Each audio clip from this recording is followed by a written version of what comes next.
আলহামদুলিল্লাহি রাব্বিল আলামিন ওয়াসসালাতু ওয়াসসালামু আলা সাইয়্যিদিল মুরসালিন আম্মা বা'দ ফাআউযু বিল্লাহি মিনাশ শাইতানির রাজীম বিসমিল্লাহির রহমানির রহিম আসসালাতু ওয়াসসালামু আলাইকা ইয়া রাসূলুল্লাহ আসসালাতু ওয়াসসালামু আলাইকা ইয়া হাবিবাল্লাহ আসসালাতু ওয়াসসালামু আলাইকা ইয়া নবিয়াল্লাহ ওয়া আলা আলিকা ওয়া আসহাবিকা ইয়া নূরাল্লাহ।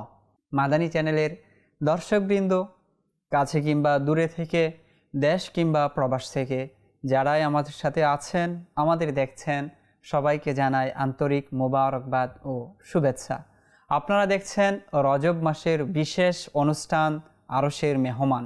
এই অনুষ্ঠানটি প্রিয় নবী রসুল আরবি সাল্লাল্লাহু আলাইহি ওয়াসাল্লাম এর যে অলৌকিক সফর, মেরাজ গমন, আল্লাহ পাকের সাথে যে দিদার হয়েছে, সেই বিষয়ের আমরা অত্যন্ত চমৎকার কিছু আলোচনা শুনছি। অত্যন্ত তাত্ত্বিক কিছু ঘটনাবলীও আমরা শ্রবণ করছি। ইনশাল্লাহ আজও এর ব্যত্যয় ঘটবে না। আজ আমরা জানব হুজুর সাল্লাল্লাহু আলাইহি ওয়াসাল্লাম এর বাইতুল আকসা থেকে আল্লাহ পাকের সাথে দিদার হওয়া, এর মধ্যে যে ঘটনাগুলো ঘটেছে সার্বিক আলোচনা। আসুন এর পূর্বে আমরা দরুদ শরীফের একটি ফজিলত শ্রবণ করে নিই। প্রিয় নবী রসুল আরবি সাল্লাল্লাহু আলাইহি ওয়াসাল্লাম ইরশাদ করেছেন, ইন্না লিল্লাহি মালাইকাতান সাইয়াহিনা ফিল আরদি ইউবাল্লিগুনি আন উম্মতিস সালাম। অর্থাৎ নিশ্চয়ই আল্লাহ পাকের এমন কিছু ফেরেশতা রয়েছে যারা জমিনে বিচরণ করে এই জন্যই যে আমার উম্মতের সালাম আমার নিকট পৌঁছে দিবে। আসুন আমরা অনুষ্ঠানের বরকতে একবার দুরূদ সালাম পাঠ করে নিই। সল্লু আলাল হাবিব সাল্লাল্লাহু তাআলা আলা মুহাম্মদ সাল্লাল্লাহু আলাইহি ওয়াসাল্লাম। প্রথমত হুজুর সাল্লাল্লাহু আলাইহি ওয়াসাল্লামকে নিয়ে মসজিদে হারাম থেকে মসজিদে আকসায় আসা হয়। এরপর এখানের যে কার্যগুলো হয়েছে, কার্যক্রম হয়েছে, সেগুলো সম্পন্ন করে হযরত জিবরাইল আমিন আলাইহিস সালাতু ওয়াসসালাম তার সাথে অন্যান্য সকল ফেরেশতাদের নিয়ে আল্লাহ পাকের সান্নিধ্যের যে ঘটনা রয়েছে, মেরাজের যে বিশেষ ঘটনা রয়েছে, সেটির উদ্দেশ্যে রওনা হন। প্রথম আসমানে যখন জিবরাইল আমিন আলাইহিস সালাতু ওয়াসসালাম পৌঁছান, তখন প্রথম আসমানের দরজায় নক করেন। যখন নক করা হয়, তখন প্রথম আসমানের দরজার যে পাহারাদার, যে ফেরেশতা রয়েছে নিয়োজিত, তিনি বললেন, কে? তো জিবরাইল আমিন আলাইহিস সালাতু ওয়াসসালাম বললেন, আমি জিবরাইল। তখন আবার প্রশ্ন করা হলো যে আপনার সাথে কে আছে? তখন তিনি বললেন যে আমার সাথে হযরত মুহাম্মদ মুস্তাফা সাল্লাল্লাহু তাআলা আলাইহি ওয়াসাল্লাম আছেন। আবার প্রশ্ন করলেন, তিনি কি তাহলে আমন্ত্রিত মেহমান? আল্লাহ পাক কি তাকে দাওয়াত দিয়েছেন? তখন তিনি বললেন, হ্যাঁ, তিনি আমন্ত্রিত মেহমান, আল্লাহ পাক তাকে দাওয়াত দিয়েছেন। তখন আসমানের দরজা খুলে দেওয়া হলো, সেখানে প্রবেশ করলেন এবং হযরত সাইয়্যিদুনা আদম আলাইহিস সালাতু ওয়াসসালামের সাথে সেখানে সাক্ষাৎ হয়। এর পূর্বে যে আসমানের যে সকল ফেরেশতা ছিল, সকলে হুজুর সাল্লাল্লাহু আলাইহি ওয়াসাল্লামকে মারহাবা জানান, স্বাগতম জানান এবং বলেন যে আপনার এই আগমন উত্তম হোক, আপনার এই আগমন বরকতময় হোক।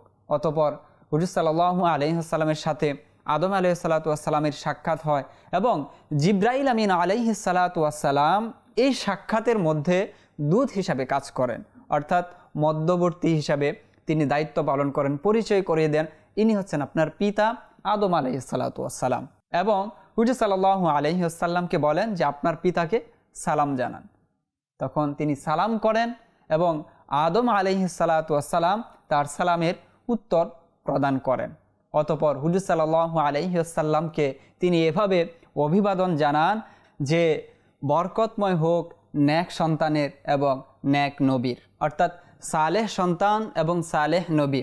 এখানে হুজুর সাল্লাল্লাহু আলাইহি ওয়াসাল্লামের এই ঘটনা থেকে আমাদের জন্য দুই একটি শিক্ষণীয় বিষয় রয়েছে। প্রথমত হচ্ছে যে বড়দেরকে সালাম করা, যে বয়সে বড় রয়েছে, সম্পর্কের দিক থেকে যে বড় রয়েছে, তাকে সালাম প্রদান করা। হুজুর সাল্লাল্লাহু আলাইহি ওয়াসাল্লাম আদম আলাইহিস সালাতু ওয়াসসালামকে কী করেছিলেন?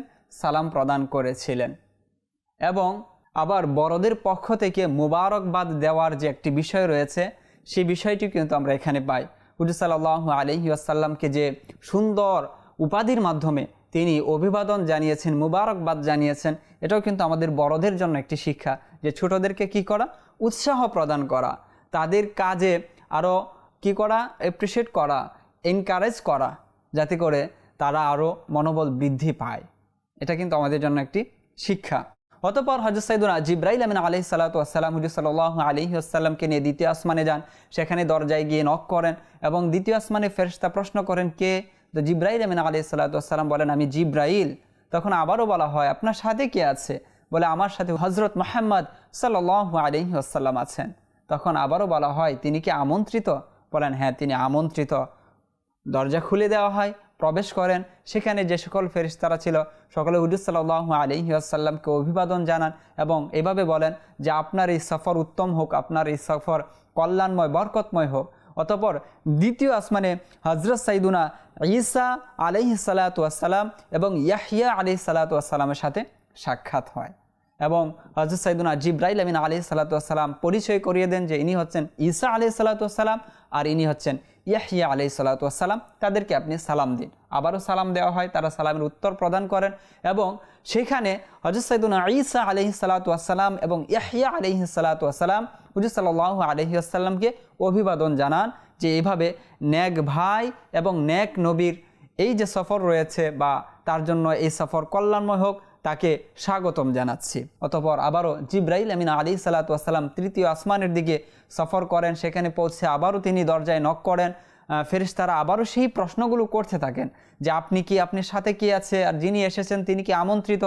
তো জিবরাইল আমিন আলাইহিস সালাতু ওয়াস সালাম সকল প্রশ্নের উত্তর দিয়ে আবারও দরজা উন্মুক্ত করা হয়।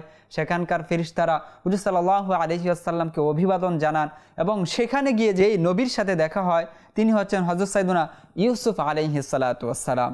সেখানেও তাকে সালাম প্রদান করা হয়, সালামের উত্তর প্রদান করা হয় এবং হযরত সাইয়্যিদুনা ইউসুফ আলাইহিস সালাতু ওয়াস সালামও হুজুর সাল্লাল্লাহু আলাইহি ওয়াসাল্লামকে নেক ভাই এবং নেক নবী হিসাবে অভিবাদন করেন এবং তাকে স্বাগতম জানান।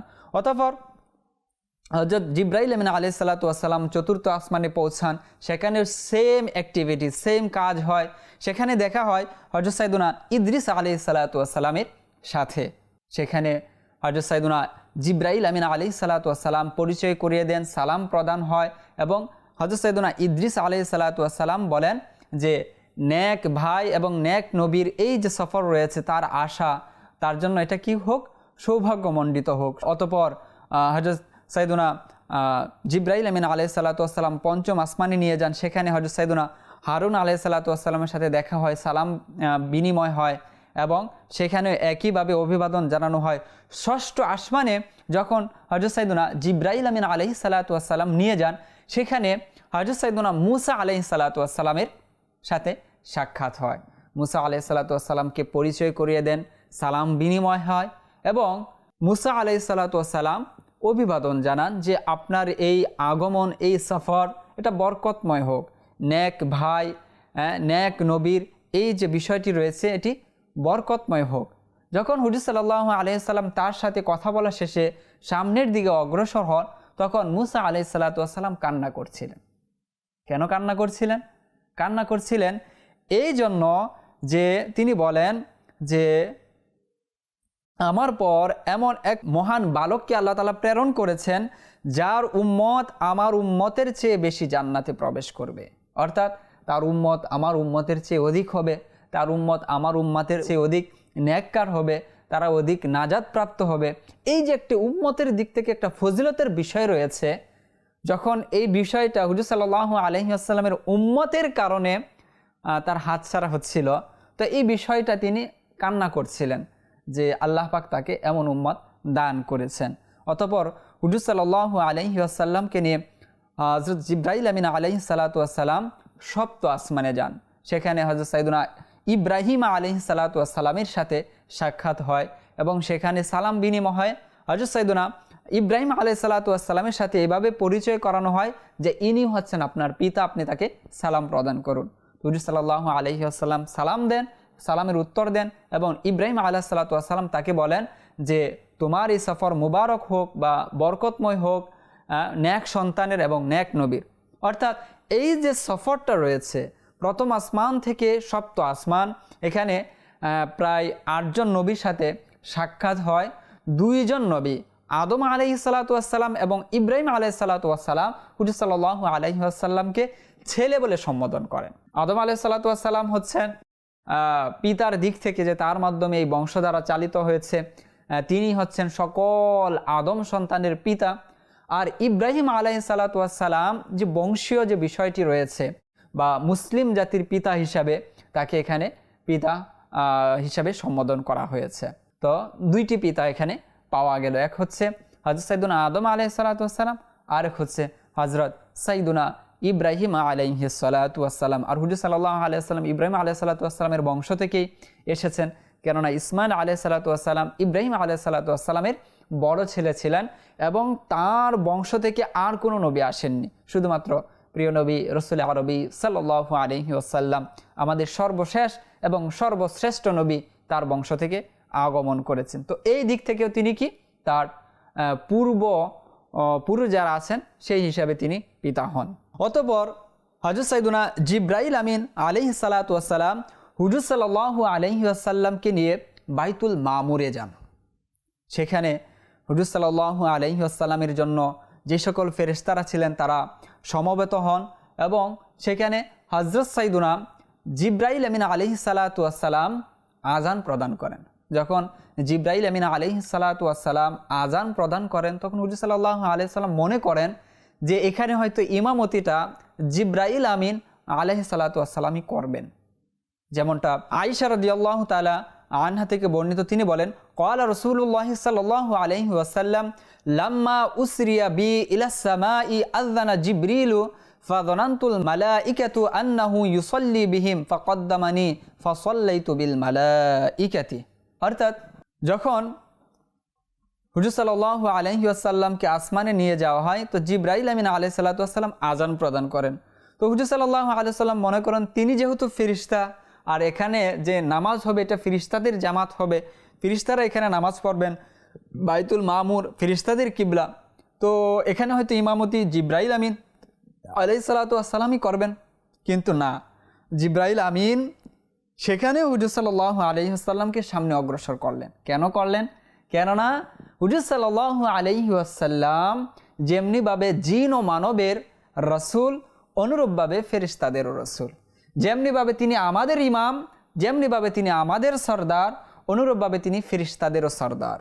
সুতরাং সর্দার প্রধান যখন উপস্থিত থাকবে সেখানে অন্য ব্যক্তি কিভাবে ইমামতি করতে পারে, অন্য কেউ সেখানে কিভাবে ইমামতের যে মুসাল্লা রয়েছে সেখানে দাঁড়াতে পারে। তো জিবরাইল আমিন আলাইহিসসালাতু ওয়াসসালাম সেটা এখানে শিক্ষা দিয়েছেন যে তিনি হচ্ছেন সকলের রসুল, তিনি সকলের নবী, সুতরাং ইমামতি তিনিই করবেন। তো জিবরাইল আমিন সামনে বাড়িয়ে দিলেন এবং হুজুর সাল্লাল্লাহু আলাইহি ওয়াসাল্লাম সেখানে ফেরেশতাদের ইমামতি করেন। আচ্ছা, এখানে আরও একটি ইন্টারেস্টিং তথ্যের বিষয় হচ্ছে এই যে বাইতুল মামুর, এই বাইতুল মামুরে প্রতিদিন 70,000 ফেরেশতা নামাজ আদায় করেন এবং জিবরাইল আমিন আলাইহিসসালাতু ওয়াসসালাম বলেন যে এখানে যে 70,000 ফেরেশতা নামাজ আদায় করেন, এই 70,000 ফেরেশতা জীবনে একদিনই তারা এখানে নামাজ আদায় করার সুযোগ পান। যারা একদিন নামাজ আদায় করেন পরবর্তীতে আর কখনো দ্বিতীয়বার তাদের এখানে আর নামাজ পড়ার সুযোগ হয় না। আল্লাহু আকবার কবীরা।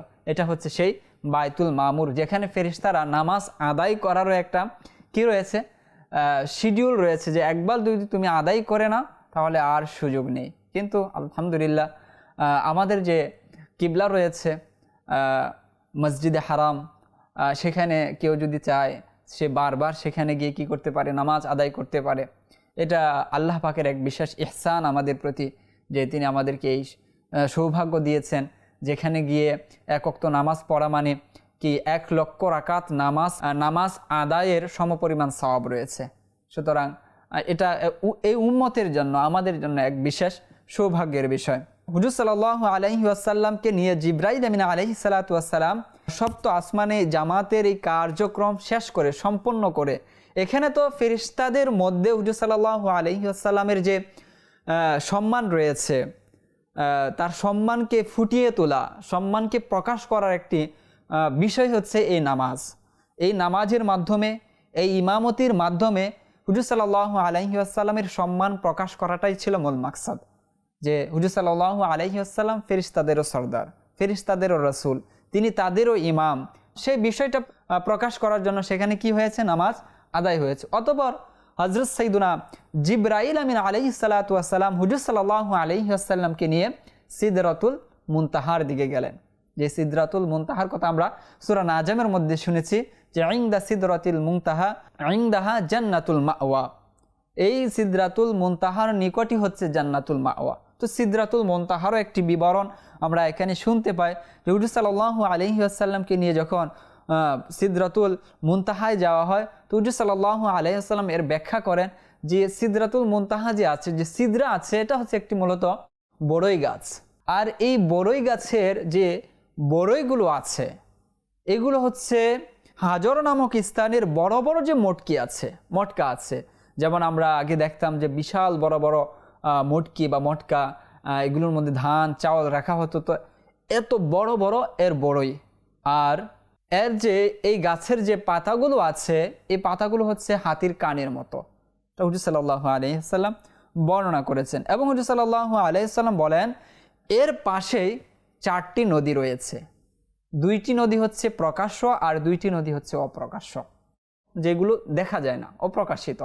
তো জিবরাইল আমিন আলাইহিস সালাতু ওয়াস সালামকে এই ব্যাপারে যখন প্রশ্ন করা হলো যে এই 4টি নদী আসলে মূলত কি, তখন জিবরাইল আমিন আলাইহিস সালাতু ওয়াস সালাম বলেন এই যে 4টি নদীর যে 2টি অপ্রকাশ্য আছে এগুলো মূলত হচ্ছে জান্নাতের নদী। এইগুলো এখান থেকে শুরু হয়ে জান্নাতে প্রবাহমান হয়েছে, জান্নাতে বয়ে গেছে এগুলো। আর 2টি হচ্ছে এরকম যে এখান থেকে প্রবাহিত হয়ে দুনিয়া পর্যন্ত এগুলো কি হয়েছে, প্রবাহমান হয়েছে। আর সেই 2টি নদীর নাম হচ্ছে, একটি হচ্ছে ফুরাত আর একটি হচ্ছে নীল নদী। আল্লাহু আকবার কাবীর। অর্থাৎ আমরা যে পৃথিবীর মাঝে 2টি নদীর নাম শুনতে পাই, ফুরাত নদী এবং নীল নদী। ফুরাতের ব্যাপারে যেটা রয়েছে কুফায় ফুরাত নদী রয়েছে এবং নীল নদ যেটা মিশরে রয়েছে। তো এই 2টি নদীর সূত্রপাত যেখানে সেটা হচ্ছে সেই জান্নাতের যে পাশে সিদরাতুল মুনতাহা, সেখান থেকে এগুলোর সূচনা হয়েছে। আমরা আমাদের দেশের যে বিভিন্ন নদীগুলো রয়েছে এগুলোর আমরা শুনতে পাই যে কোথাও তো এর সূত্র হয়েছে সেই নেপালের যে আপনার হিমালয় রয়েছে, হিমালয় থেকে এগুলোর সূত্রপাত হয়েছে। কোনোটা শুনি যে চীনের যে পর্বতমালা রয়েছে সেখান থেকে এগুলোর প্রবাহমান হয়েছে। কিন্তু এই 2টি নদী সেগুলো দুনিয়ার কোনো স্থান থেকে নয়, সেগুলোর সূচনা হয়েছে, সূত্রপাত ঘটেছে এই নদীগুলোর সেই সিদরাতুল মুনতাহা থেকে। আল্লাহু আকবার কাবীর। যদি সচক্ষে কখনো দেখার সৌভাগ্য হয় তো এই নদীগুলোর সূচনা সেই জান্নাতের সেই পাশ সিদরাতুল মুনতাহা থেকে। তো এটা আসলে অনেক বড় একটি সৌভাগ্যের বিষয়। জি, আমরা সামনে যাব যে হুজুর সাল্লাল্লাহু আলাইহি ওয়াসাল্লাম যখন সিদরাতুল মুনতাহায় গিয়ে পৌঁছান এরপর কি হয়। হুজুর সাল্লাল্লাহু আলাইহি ওয়াসাল্লাম যখন সিদরাতুল মুনতাহায় গিয়ে পৌঁছান তখন হুজুর সাল্লাল্লাহু আলাইহি ওয়াসাল্লামের জন্য বাহন চেঞ্জ করা হয়। অর্থাৎ এতক্ষণ পর্যন্ত হুজুর সাল্লাল্লাহু আলাইহি ওয়াসাল্লাম বুরাকে চড়ে মসজিদে হারাম থেকে মসজিদে আকসায় পৌঁছেছেন। মসজিদে আকসা থেকে প্রথম আসমান, দ্বিতীয় আসমান হয়ে সপ্ত আসমান পাড়ি দিয়ে সিদরাতুল মুনতাহায় গিয়েছেন। সেই পর্যন্ত বাহন ছিল বুরাক। এরপর গিয়ে বাহন চেঞ্জ হয়, বাহনে পরিবর্তন আসে। হুজুর সাল্লাল্লাহু আলাইহি ওয়াসাল্লামের জন্য নতুন এক বাহন নিয়ে আসা হয়, আর সেই বাহনের নাম হচ্ছে রফরফ। যেমনটা কিতাবের মধ্যে এসেছে যে হুজুর সাল্লাল্লাহু আলাইহি ওয়াসাল্লাম যখন সিদরাতুল মুনতাহায় পৌঁছান তো সিদরাতুল মুনতাহা থেকে আরশের দিকে যে যাত্রাটা রয়েছে তখন হুজুর সাল্লাল্লাহু আলাইহি ওয়াসাল্লামের জন্য রফরফ নিয়ে আসা এবং সেখানে হুজুর সাল্লাল্লাহু আলাইহি ওয়াসাল্লাম আরোহণ করেন। তো এই ব্যাপারে আল্লামা শিহাব খফাজি রহমাতুল্লাহ তাআলা আলাইহি, কাজী আয়াজ রহমাতুল্লাহ তাআলা আলাইহির যে শিফা শরীফ রয়েছে এর ব্যাখ্যায় তিনি বলেন ওয়ারাদা ফিল মি'রাজি আন্নাহু সাল্লাল্লাহু আলাইহি ওয়াসাল্লাম লাম্মা বালাগা সিদরাতাল মুনতাহা জাআহু বির রফরফি জিবরিল আলাইহিস সালাতু ওয়াসসালাম ফাতানাওয়ালাহু ফাতারাবাহু ইলাল আরশি। অর্থাৎ যখন এই যে হাদিসে মেরাজ রয়েছে হুজুর সাল্লাল্লাহু আলাইহি ওয়াসাল্লাম যখন সিদরাতুল মুনতাহায় পৌঁছান অতঃপর যখন আরশের দিকে তিনি রওনা হন তো জিবরাইল আমিন আলাইহিস সালাতু ওয়াসসালাম নতুন বাহন নিয়ে আসেন আর তার নাম হচ্ছে রফরফ। আর হুজুর সাল্লাল্লাহু আলাইহি ওয়াসাল্লাম সেটাই আরোহণ করে আরশের দিকে রওনা হন। তো এটা হুজুর সাল্লাল্লাহু আলাইহি ওয়াসাল্লাম রওনা হওয়ার বিষয় ছিল। কিন্তু এই যে যাত্রাটা এখন সিদরাতুল মুনতাহা থেকে আরশ, এই যাত্রার মধ্যে কিন্তু এখন আর কোনো ফেরেশতা নেই। সিদরাতুল মুনতাহা পর্যন্ত জিব্রাইল আমিন আলাইহিসসালাতু ওয়াসসালাম, মিকাইল আলাইহিসসালাতু ওয়াসসালাম, ইসরাফিল আলাইহিসসালাতু ওয়াসসালাম তারা ছিলেন এবং তাদের সাথে 70,000 ফেরেশতা ছিল। প্রত্যেকের সাথে 70,000 করে ফেরেশতা ছিল। কিন্তু এই সিদরাতুল মুনতাহা থেকে যে আরশে যাচ্ছেন হুজুর সাল্লাল্লাহু আলাইহি ওয়াসাল্লাম, এখন আর কিন্তু এই সকল ফেরেশতা নেই।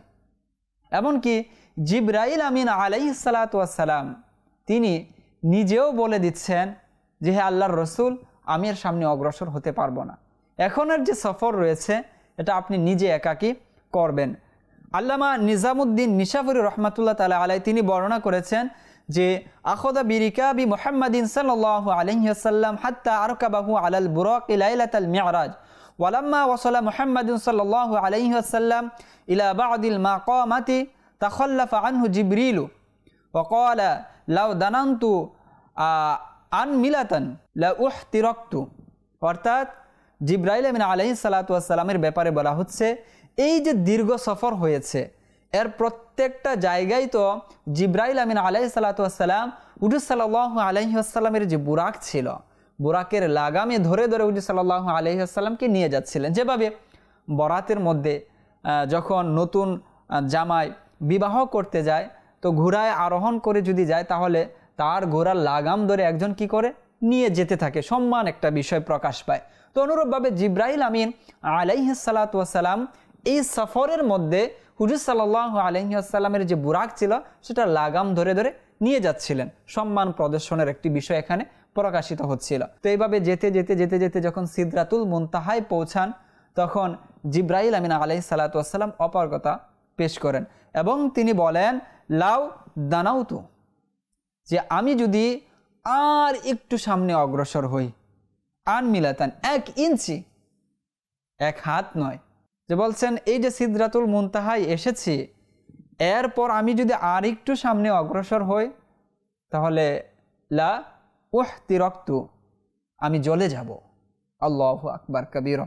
জিব্রাইল আমিন যিনি সকল ফেরেশতাদের সরদার তিনি বলছেন এটা যে আমার পক্ষে আর সামনে অগ্রসর হওয়া সম্ভব নয়, এখনকার সফর হচ্ছে আপনার। আর হুজুর সাল্লাল্লাহু আলাইহি ওয়াসাল্লামের জন্য বিশেষ বাহনেরও ইন্তজাম করা হয়, এটা আল্লাহ তাআলার পক্ষ থেকে নির্ধারিত। এর মাধ্যমে আমাদের একটি বিশেষ আকীদা স্পষ্ট হয় যে হুজুর সাল্লাল্লাহু আলাইহি ওয়াসাল্লামের সৃষ্টির যে রহস্য রয়েছে সেটা আল্লাহ পাকই ভালো জানেন। যে যেখানে জিব্রাইল আমিন যিনি ফেরেশতাদের সরদার, যে সকল ফেরেশতারা নূরের তৈরি তাদের সরদার, তিনি আর সামনে যেতে চাচ্ছেন না, কেননা যদি সামনে অগ্রসর হন তাহলে জ্বলে যাবেন। কিন্তু হুজুর সাল্লাল্লাহু আলাইহি ওয়াসাল্লামকে আল্লাহ পাক কি দিয়ে সৃষ্টি করেছেন? আল্লাহু আকবার কবীরা।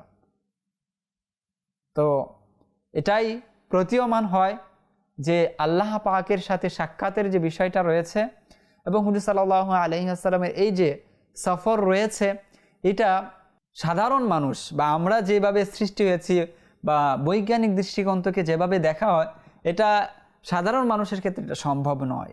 তিনি যে আল্লাহ পাকের বিশেষ সৃষ্টি এটার একটা অন্যতম নমুনা হচ্ছে, একটি অনন্য উদাহরণ হচ্ছে মেরাজের সফর। আল্লাহ পাক আমাদেরকে বোঝার তৌফিক দান করুন।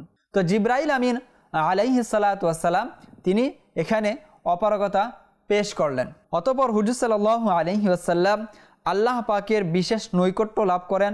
যেমন ইবনে আব্বাস রাদিয়াল্লাহু তাআলা আনহু বর্ণনা করেন, অতঃপর হুজুর সাল্লাল্লাহু আলাইহি ওয়াসাল্লামের জন্য রফরফ নিয়ে আসা হলো এবং তা উপরে উঠতে লাগলো এবং হুজুর সাল্লাল্লাহু আলাইহি ওয়াসাল্লাম আল্লাহ পাকের নিকটে পৌঁছান। যেমন এই হাদিসটি যদি আমরা দেখতে পাই, যেমনটা বলা হয়েছে, হযরত সাইয়্যিদুনা ইবনে আব্বাস রাদিয়াল্লাহু তাআলা আনহু বর্ণনা করেছেন যে তাদাল্লা রফরফু লি মুহাম্মাদিন সাল্লাল্লাহু আলাইহি ওয়াসাল্লাম লাইলাতাল মি'রাজ ফাজালাসা আলাইহি সুম্মা রুফিআ ফাদানা মিন রাব্বিহি। অর্থাৎ হুজুর সাল্লাল্লাহু আলাইহি ওয়াসাল্লাম মেরাজের রাতে রফরফে আরোহণ করেন এবং তিনি সেটার উপর উঠে বসেন আর সেটা হুজুর সাল্লাল্লাহু আলাইহি ওয়াসাল্লামকে নিয়ে উপরেও দিকে যায়, ফাদানা মির রব্বিহি, এমনকি তিনি আল্লাহ পাকের দিদার লাভ করেন।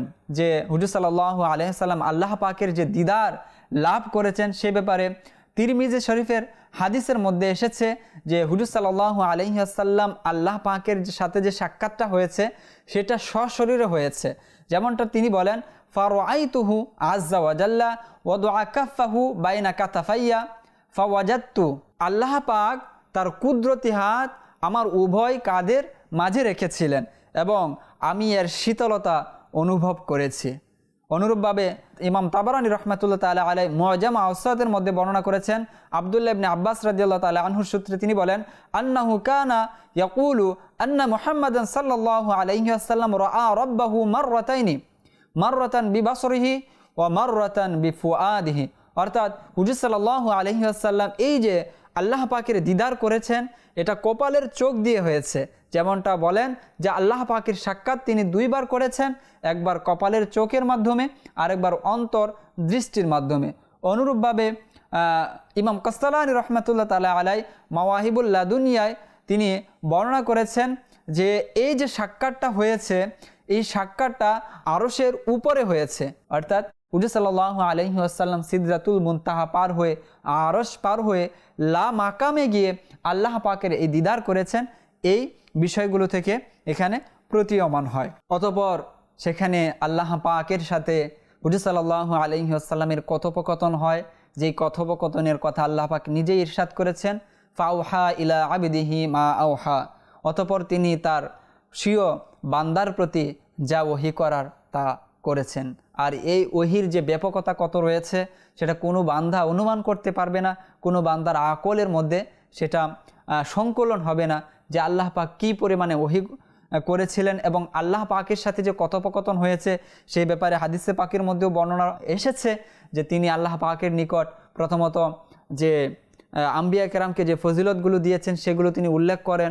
অতঃপর আল্লাহ পাক হুজুর সাল্লাল্লাহু আলাইহি ওয়াসাল্লামকে যে ফজিলত দিয়েছেন সেগুলো আল্লাহ পাক প্রদান করেন। অতঃপর তিনি জমিনে এসে সাহাবায়ে কেরামের মাঝে তিনি তার ফজিলত তুলে ধরেন যে আল্লাহ পাক আমাকে এই ফজিলতগুলো প্রদান করেছেন। আর এই সফরের মধ্যে আরও একটি বিশেষ বিষয়, সেটি হচ্ছে নামাজ। যেই শরীয়তের যে সকল বিধিবিধান রয়েছে, সকল বিধিবিধান এই জমিনের মধ্যে আল্লাহ পাক আমাদেরকে দিয়েছেন, কিন্তু একটি মাত্র বিধান যেটি আল্লাহ পাক জমিনের উপর অর্থাৎ আসমানের মধ্যে দিয়েছেন, সেটি হচ্ছে নামাজ। আল্লাহ পাক এই নামাজ আমাদেরকে যথাযথ আদায় করার তৌফিক দান করুন। এই যে মেরাজের শিক্ষা রয়েছে, এখানে বড়দের সম্মান রয়েছে, হুজুর সাল্লাল্লাহু আলাইহি ওয়াসাল্লাম শান ও মান রয়েছে, হুজুর সাল্লাল্লাহু আলাইহি ওয়াসাল্লামের অলৌকিক কিছু ঘটনা রয়েছে, সেগুলো আমাদের বোঝার অনুধাবন করার তৌফিক দান করুন। আমিন বিজাহিন নবীল আমিন সাল্লু আলাল হাবিব সাল্লাল্লাহু তাআলা আলা মুহাম্মদ সাল্লাল্লাহু আলাইহি ওয়াসাল্লাম।